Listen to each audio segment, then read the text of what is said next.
안녕하십니까, 지훈입니다. 전번 시간에 이제 그 일심 한 마음에 대해서 이제 그 좀 더 설명이 필요하다고 제가 이 얘기를 했습니다. 그 이번 시간에 이제 그 얘기 본격적으로 하게 됩니다. 그래서 거기에 이제 몇 페이지를 보시는가 하면 이제 119페이지를 보십니까? 보시면 법과 의를 자세히 풀이한다 하는 부분이 있습니다. 잘 알다시피 제일 처음에 법을 세우는 부분을 했습니다. 이 부분을 설명했거든요. 그 다음에 이제 이 전체 그 대성 기신론의 뜻을 다 세워서 얘기했으면 여기다 해석이 필요하거든요. 해석이 이제 뭐 해석분입니다. 얘기하자면 해석분인데 이 해석분이 이제 뭔가 하면은 자세하게 이제 설명해서 얘기를 하는 겁니다. 그래서 여기에 그 해석분을 이렇게 법과 의를 자세히 풀이한다 이렇게 됐습니다.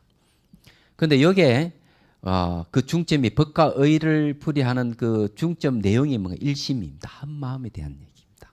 얘기하자면 거기에 보면 그 저게 그 뭐가 있는가 하면은 거기 있습니다. 거기 저게 목차가 있죠. 목차에 보면 법과 의를 자세히 풀이한다 하는 해석본을 얘기하고요. 거기에는 또 세 단어로 나눠져 있습니다. 그 제1제로 올바른 뜻을 드러낸다 하는 있고요. 그 현시 정의라고 그러고요. 삿된 집착을 다스린다는 2절이 있죠. 대치 4집이고요. 그다음 3절이 분별 발치 도상에 대한 얘기입니다. 그러니까 그 말은 뭔가 하면은 돌을 닦는 마음을 내 가지고 공부하는 모습을 분별한다. 이런 부분입니다. 그래서 이제 해석본에는 저는 세 가지가 있어요. 그다음에 이제 그 한번 넘어가 볼까요? 120페이지 보십시오. 올바른 뜻을 드러내는 데 있어서 여기 이제 얘기했죠. 이제 우리가 공부하는데 세 단어로 나눕니다. 그러니 올바른 뜻을 드러내는 게 이제 현시 정의입니다. 현시 정의인데 바른 뜻이죠. 바른 뜻을 드러낸다 하는 부분입니다. 그 바른 뜻을 드러내는 게 여러분 잘 알다시피 법과 의를 우리 이 부분에서 공부했던 얘기입니다. 그래서 제일 처음에 법에 대한 얘기를 이제 공부를 하는 거예요. 우선 그 해석한다 하는 부분에서 제가 좀 간단하게 얘기를 해야 될 것 같습니다. 법과 의를 갖다 자세히 해석하는 데 있어서 왜 해석한다 하는 말을 썼겠냐. 해석한다 하는 것은 우리가 이해를 돕는 건 암에 대한 문제입니다. 우리는 깨달음에 가기 전에 우리가 그 길을 잘 알아야 되기 때문에 해석분 하는 거는 해석하는 부분은 물량에 우리가 지도를 잘 보기 위해서 공부하는 부분이라고 보면 됩니다. 우리가 지도를 갖다 놔놓고 그래서 잘 봐야 됩니다. 잘 봐야 되지만 누가 그 지도가 복잡하고 이러면 누가 거기서 가르쳐 줘야 돼요. 이거는 무슨 길이고 이거는 무슨 길이고 잘 가르쳐 줘야만 우리가 그 길을 잘 이해가 됩니다. 그러니까 이 지금 뭔가 하면은 대승기신론이라 하는 이건 지도거든요. 지도인데 우리 공부하는 건 지도 보기를 공부를 하는 겁니다. 그 지도를 잘 봐야 목적지에 잘 도달할 수가 있어요. 여기 뭐 깨달음이 가기 전에 해야 할 일이에요. 그리고 이제 이렇게 이해가 잘 선행되고 난 다음에 실제로 이제 자기 내면 관찰에 들어갈 수가 있는 겁니다. 그래서 이제 해석한다는 말이 그런 뜻인데 그 해석분 중에서 바른 뜻을 드러낸다 하는 부분이 이제 오늘 공부할 차례입니다. 제가 거기 한번 읽어볼게요. 제1절 올바른 뜻을 드러내 보인다. 법과 의를 세 부분으로 나누어 말함. 이미 대성의 법과 의는 무슨 내용인가를 설명했고 그건 이 부분이죠. 이어서 법과 의를 자세히 풀이하는 부분을 말하겠다. 그 해석분입니다. 이 부분에는 세 단락이 있는데 무엇이 그 세신인가? 첫 번째는 올바른 뜻을 드러내 보이는 것. 여기 이제 현시정의입니다. 두 번째는 삿된 집착을 다스리는 것.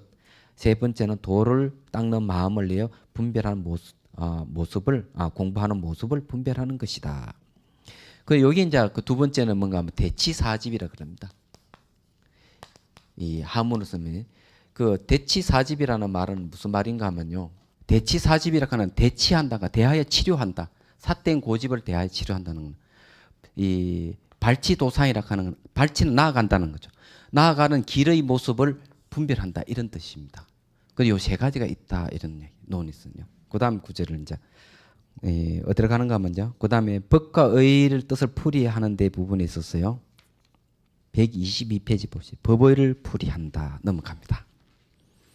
한 마음에 있는 진여의 길과 생멸의 길을 하는 게 있죠. 그 이제 제일 처음에 현시 정의에서 법에 대한 얘기를 하는 겁니다. 거기에 이제 올바른 뜻을 드러내 보인다는 것은 무엇을 말하는가? 한 마음 법으로 말미암아 두 종류의 길이 있으니 무엇이 그 둘인가? 하나는 마음에 있는 진여의 길이며 또 하나는 마음에 있는 생멸의 길이다. 그래서 이걸 갖다가 법을 설명하는데 이제 일심이문을 얘기합니다. 일심이문. 이게 이제 가장 중요한 겁니다.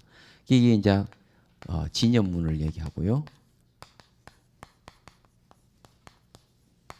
이제 생멸문을 얘기합니다. 그리고 여기 이제 여기 문을 갖다 길이라고 번역했죠. 그 왜 그런가 하면 문은 통로예요. 그러니까 안으로 들어가기도 하고 바깥으로 나가기도 하고 통로입니다. 그러면 이게 진여의 길이라고 하는 이 문을 통했을 때 진여를 깨칠 수 있다는 거죠. 생명문을 통과했을 때도 마찬가지로 이 마음이 생멸하는 걸 갖다가 잘 알 수가 있습니다. 그럼 해가지고 다시 이 생멸 속에서 무생멸의 진여를 깨달을 수가 있는 거죠. 단지 여기는 바로 들어가는 방법이 생긴다면 여기는 그래도 생멸하는 그 모습을 잘 판별해가 깊이 들어가야 되는 겁니다. 그래서 여기 일심의 이문이 있다 이런 건데 일심에 대한 이제 설명이 이제 할 때 전문 시간에 대성하고 소성 나눠가지고 소성하고 다르다는 겁니다. 그러면 대성하고 소성 왜 다르냐 여기에 대해서 설명을 조금 할 필요가 있을 것 같습니다. 여기 소성은 뭔가 하면은요, 여러분들 알다시피 아공 법률을 얘기합니다. 요거는 대성은 아공에다가 법공을 얘기합니다. 그러니까 이게 무슨 말인가 도대체? 요거 아공이라고 하는 거는 내가 비했다, 내가 자락하는 거 없다는 얘기입니다. 그렇지만은 우리가 보이는 이 세계의 현상계는 있다는 실체가 있다 이래 보는 입장입니다. 그런데 대성에서는 아도 공하고 법도 공하다. 나라가 육체라고 하는 건 실체고 주제는 자아가 없을 뿐만 아니라 보이는 이 세계도 사실은 자아라고 하는 실체는 전혀 없다 하는 얘기입니다. 그럼 왜 이런 차이점이 있느냐 하는 거예요.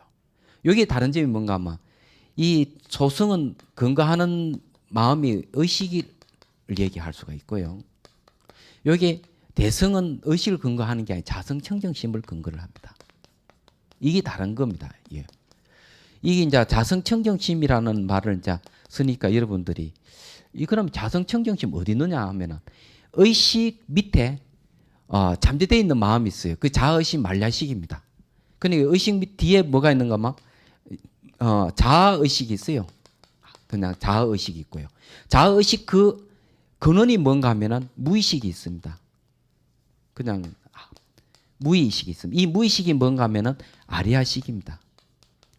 그러나 아리아식 속에 뭐가 있는가 하면 자성청정심이 있어요. 그런데 이제 이 소승은 의식까지만 얘기를 합니다. 요까지 딱 선을 그어가지고. 그러면 이게 이제 의식하고 이 자성청정심 근거하고 차이점이 뭐가 있는가 하는 거 얘기를 하자면 이런 얘기입니다. 여러분 잘 알다시피 그 서구 철학에서 보면은 이 프로이드가 등장하게 됩니다. 그러나 프로이드 이전의 철학이 프로이드와 와라라 무너져 버려요. 그 왜 무너져 버리는가 하면은 프로이드는 이 무의식을 얘기하기 때문에 그렇습니다. 그러면 그 이전 철학은 의식을 근거한 철학이에요. 그는 의식을 근거한 철학이기 때문에 무의식을 얘기하게 되면은 의식을 근거한 철학은 불완전해져 버리죠. 그래서 프로이드화가 무너져 버리는 겁니다. 그러면 여기 이제 소승이라고 하는 거는 요즘 말하면은 그 남방불교 이파사나 있지 않습니까? 이파사나 수행이 소승의 수행법입니다. 그런데 소승의 수행법은 이 의식을 근거로 하는 수행이에요. 그는 의식을 근거로 하는 수행인데 이 수행은 불완전함이 있단 말입니다. 왜냐하면 자아의식이 소멸이 안 되고요. 그게 미신망념이 아리아식이 타파가 안 돼 있습니다. 그래서 뭐 의식을 근거로 하게 되면은 이 의식이 상대되는 게 뭔가 뭐 물질계의 이 현상계입니다. 그렇기 때문에 자기 몸은 자아가 아니고 내락하는 분명히 알아요. 알긴 아는데 바깥의 이 세계는 실제 있다 잃어보는 겁니다. 의식을 근거로 하고 있기 때문에 그렇습니다. 그렇지만은 대승불교에서 뭔가 하면 바깥에 보이는 이 세계도 전부 다 마음의 세계다는 거죠. 몸도 마음이고 이 세계 다 마음이에요. 그건 일심이 한 마음이에요. 그러면은 아도 사실은 텅 비어 있고 공이지만 눈에 보이는 이 시계도 텅 비어 있고 공이라는 얘기죠. 이렇게 얘기를 하면은 여러분 도저히 이해를 못합니다. 이해가 안 될 수 있죠. 왜 이해가 안 되면 너무 어렵기 때문에 그렇습니다. 그래서 제가 여러분들 이해를 도와드릴 겁니다. 그 전에 이제 몇 차례 제가 얘기했습니다만 우선 몸에 대한 얘기를 하자면요. 몸이 보면은 가장 잘 나타나는 감각 중에 뭐 통증이 같은 겁니다. 여러분들 알다시피. 그건 손가락에 이렇게 제끼면 아파요. 그러면 사람들은 다 뭐라 얘기하나 손가락이 아프다 이렇게 얘기를 합니다. 그렇지만은 아픈 거는 감각이고요. 감각은 마음이거든요. 그러면 손가락이 이렇게 아프면 마음이 아프다 해야 되지 왜 손가락이 아프다 하는 그 틀렸다 벌써 얘기하자면. 근데 이게 이제 그렇게 본다면 사람들은 이런 의문을 갖게 되죠. 그럼 손가락 자체는 뭐냐 이기죠. 손가락 자체. 그렇잖아요. 몸이 아프면은 내가 아프다 이렇게 얘기하는데 몸이 아픈 게 아니고 마음이 아픈 건데 그럼 마음이 아프다 그러면은 아프게 하는 이 몸은 뭐냐 이렇게 얘기해요. 몸은 분명히 형태가 있고 색깔이 분명히 있기 때문에 이건 실제하지 않느냐 이렇게 얘기를 할 수가 있습니다.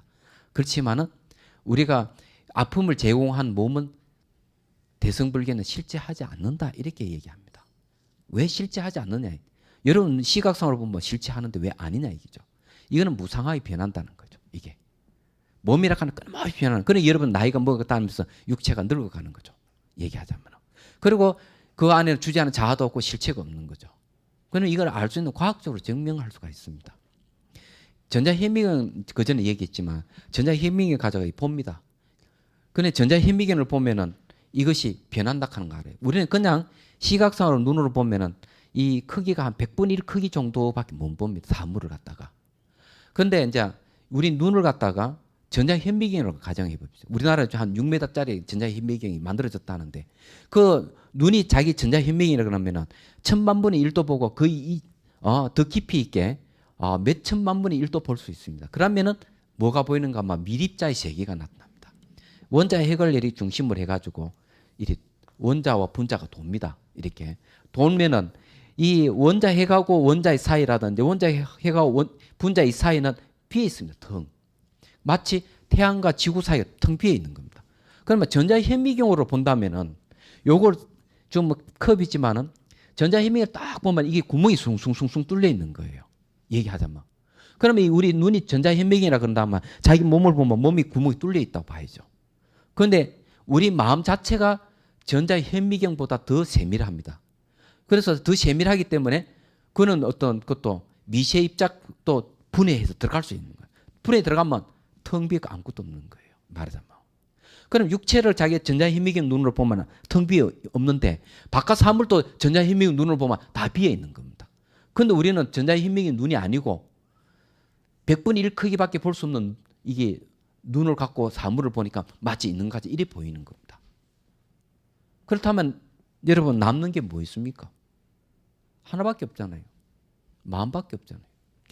결국 손가락을 젖혔을 때 아프다 그러는 거는 마음이 아프다는 거죠. 그러면 눈에 보이는 것도 시각이거든요. 이게 뭐 이렇게 제끼면 아픈 건 촉각이지만은 촉각은 마음이잖아요. 눈에 보는 건 시각은 마음이죠. 그러면 전부 다 보이지 않는 것은 전부 마음입니다. 그러면 어떤 형태라든 색깔을 결정하는 게 누가 결정하느냐? 마음이 결정해서 그렇게 보는 거예요. 마음이 결정해서 볼 뿐이지 실제로 그 대상은 존재하지 않는 겁니다. 그래서 이제 불교는 유식무경이라 그럽니다. 이걸 갖다가 유식무경이라 하는 거죠. 이 이제 그 유식무경인데요. 한문을 쓰면 이런데 유식이라 하는 오직 마음뿐 바깥 경계는 없다 이런 말이에요. 마음만 실체한다 이런 뜻이에요. 그러면 이렇게 마음만 실체한다고 봤을 때 내락하는 것이 실제로 있다 하는 거 비있는 공일 뿐이고 뭔가 현상이 있다고 생각하는 것도 다 비어 있을 뿐인 거라. 그런데 이거는 자 뭘 근거로 했는가? 그 마음뿐인 한 마음이 뭔가 자성청정심 일심입니다. 이게 자성청 요거 일심입니다. 얘기하자면. 그런데 이제 여기 보면은 소승은 의식을 근거로 하기 때문에 자기의 한 몸 점처는 공하지만은 바깥 경계는 있다 이래 보는 입장이에요. 그런데 원효스님께서 하시는 말씀이 소승 이 대성이라 하는 소승에서 말한 아공 법류의 하고는 이 차이가 있다. 왜 1심이라는 거? 1심 그래서 하는 이야기다 하는 거죠. 그럼 여기 이제 또 하나의 의문이 또 생기죠. 이 진연문이 있잖아요. 진연학하는 진연문이 있고 생멸문이 생멸이 있는데 그러면 1심이 세계락 하면 한 마음 세계락 하면 형상이 없어야 되는데 왜 이게 생멸한다 하는 여기는 모양이 있는 상의 모습이 분명히 띄고 있다 이거죠. 우리 눈에 보면은 둥글고 네모다 이게 없었는데 왜 있느냐 이렇게 생각할 수 있지 않습니까? 어떻게 생각합니까? 그렇죠. 근데 이것도 따지고 보면은 금방 이해를 하죠. 왜냐하면은 이런 겁니다. 요거 사물을 볼 때요. 이 볼 때 그 돋보기를 이렇게 쭉 보면은 크게 볼 수 있죠. 돋보기 정수. 그죠? 광학기계 있지 않습니까? 그러니까 강강 렌즈를 이렇게 보면은 크게 볼 수 있습니다. 그런데 렌즈가 달라질 수 있는 렌즈가 다르게 전자 렌즈로 딱 보면 어디 되는 얘기죠. 구멍이 숭숭숭 뚫려 있는 거예요. 꼭 똑같은 대상인데도 불구하고 대상을 보는데도 불구하고 렌즈가 어떤 렌즈를 사용하는 데 따라 달라지는 거죠. 말하자면. 그럼 결국 진열학하는 것은 뭔가 하면은 진열학하는 거는 마음이라고 하는 렌즈를 갖고 그 마음이라고 하는 렌즈도 감각 렌즈가 아니고 전자 렌즈라고 하는 마음으로 딱 보니까 진열은 아무 모양이 없는 진열의 모습인데 진열학하는 건 안 바뀌는 마음. 불변하는 마음이거든요. 그런데 우리 마음도 생겼다 사라졌다 하는 이런 마음 그러니까 적어도 전자렌즈의 마음이 아니고 감각렌즈의 마음으로 보면은 생멸하는 모습이 나타나는 겁니다. 얘기하자면. 그러니까 결국 뭔가 하면 이 현상 자체가 사실 없고 텅 비어 있지만은 이런 색깔이 있고 향기도 있고 이러는 거는 뭔가 하면은 우리 그렇게 보는 마음이 거칠기 때문에 이렇게 나타나고 아주 세밀하다면은 이런 것 없이 통까지 텅 비어 있다는 얘기죠. 그럼 여러분 어떻습니까? 텅 비어 있는 세계하고 형상계 세계가 다릅니까? 같습니까? 같은 거잖아요, 결국. 그렇기 때문에 진연문하고 생명문의 그는 일심이 다 포함되는 거예요. 그러면 결국 요 문으로 들어가는 게 뭘 이야기하는가 하면 이 문. 요 문으로 들어가려 그러면은 그걸 쓰는 거예요. 요 문으로 들어가는 데 있어서 어떤 방법을 사용하느냐 하면은 암이라는 방법을 사용합니다. 암. 그러니까 암은 지죠. 요걸 사용하게 들어가는 거죠. 제가 그 전에 그런 얘기를 했죠. 불교는 깨달음을 그 법칙으로 삼는다 그랬습니다. 깨달으려면 우선 알아야 깨닫는다 하면 안다 이런 이야기입니다. 그런데 이게 암에도 두 종류의 암이 있어요. 하나는 뭔가 하면은 감각이라 하는 암이 있고 하나는 생각이라 하는 암이 있습니다. 이거는 생각은 이건 잘 알듯이 여러분들이 이건 추리를 얘기하죠. 추리를 얘기하고 감각은 여러분 뭐 감각 알죠? 느낌이죠, 이건요. 이건 느낌입니다. 이건데 이건 감각이 몇 개가 있는가 하면 5개가 있습니다. 시각, 청각, 후각, 미각, 촉각. 그럼 여기 생각은 하는 건 뭔가 하면 의식의 작용이죠. 의식으로 하는 겁니다. 근데 이 두 가지는 사실은요. 진리를 깨칠 수 없습니다. 오염되어 있습니다. 감각도 오염되어 있고 생각도 오염되어 있어요. 이게요. 그러니까 왜 그 감각이 오염되고 생각이 오염되어 있는가 하면은 생각은 이 감각부터 우선 얘기해 보죠. 우리 사물을 보면은 처음으로 일어나는 심리작용을 우리는 감각이라 할 수 있습니다. 눈의 사물을 보면은 시각이 일어나죠. 그 시각은 감각, 소리를 들으면 청각. 이렇게 처음으로 딱 이렇게 대상을 볼 때 나타나는 게 감각인데 감각이 왜 순수하지 않는가 하면 감각에는 4가지가 그 안에 끼어 들어가 있어요. 하나는 뭔가 하면 의식의 영향을 줍니다. 두 번째는 뭔가 자의식이 들어가 있습니다. 그래서 우리가 손가락 제끼면 아프잖아요. 아프면 그 안에 내가 아프다가 내가 딱 들어갑니다. 그 자의식이 들어가 있다는 감각 안에는. 그 다음에 무의식이 참여하고 그다음 가그 경험이 그 안에 들어가 있습니다. 얘기하자면 감각 속. 그런 감각은 순수하지 않는 거예요. 제가 그 몇 년 전에 그 TV를 보니까 좀 말이 길어지는데요. 피임약 갖고 그 공개 토론을 하더라고요. 이게 이 피임약 갖고 왜 공개 토론을 했더니만 결국 그게 이제 뭔가 뭐 이 남녀 문제예요. 그러면 피임약을 먹느냐 안 먹느냐 하는 문제가 남녀 문제인데 그걸 갖다가 피임약을 시판하면 안 된다, 뭐 해야 된다 이런 얘기를 이제 막 얘기하는데, 근데 가만히 본질적인 이야기는 전혀 안 하는 거예요. 그러면 두 남녀가 말이죠, 여관에 가기 전에는 두 남녀 만났을 것이다 이거죠. 만났을 때는 그 이전에 벌써 누가 소개를 해서 만났을 것이다 이거. 그럼 제일 처음에 두 남녀가 만났을 때 됩니까? 느낌이 좋죠. 느낌이 좋으면은 그 다음에 만났을 때 아마 손목 잡을 것이고, 그다음 키스도 할 거고, 그 다음에 이제 시간이 지나면 유관에 갈 것이고, 그 다음에 문제가 발생하는 피임약 문제가 발생을 하게 되는 거죠. 그런데 정작 가장 중요한 게 감각이라는 얘기입니다. 감각이라 하는 게 뭔가 하면은 우리 두 사람이 만났을 때 느낌이 좋다 있지만 느낌이 나쁘다고 할 수도 있는 거죠. 자기가 좋아하는 타입의 사람을 만나면 느낌이 좋은 쪽으로 하는 거죠. 자기가 좋아한다 하는 경험이 그 안에 끼어 들어가 있는 겁니다. 싫어하는 것들만 싫어하는 타입이라 그러면 싫어한다 하는 감정이 그 안에 들어가 있는 거예요. 감각 속에는. 그때 감각은 순수하지 않습니다. 말하자면. 그럼 감각을 통제를 해버리면 피임약 문제는 다 해결되는 겁니다. 그런데 사람들은 감각에 대해서 전혀 얘기를 안 하고 있는 거예요. 그럼 감각을 어떻게 통제를 해야 되느냐? 감각이 변한다 하는 사실을 자기가 잘 알면은 감각에 대해서 자기가 마음을 두지 않습니다. 말하자면 변하는 것은요 실체가 없는 거거든요. 변하면은 대상이 변하는 것은 고정된 모양이기 때문에 자기 마음이 각인이 안 됩니다. 말하자면 예를 들어가 두 사람이 만나가서 이 얘기했는데 자존심 상했다. 지금 자존심이 막 상하면은 어떻게 됩니까? 그래 집에 돌아오면서 생각을 막 하는 거죠. 그에 대해서 자존심 상한 생각을. 그러면서 나중에 언뜻 어디 되는 건 그 상대방의 약점을 계속 잡아내는 겁니다. 약점을 막 잡아내고 그 다음 날 되면은 그 사람 저 멀리 탁 보이잖아요. 탁 보는 순간 고개를 싹 돌려버립니다. 보는 건 시각이잖아요. 왜 그 감각 안에는 뭐가 들어가 있는가 하면 어제 내가 자존심 상했다 이기죠.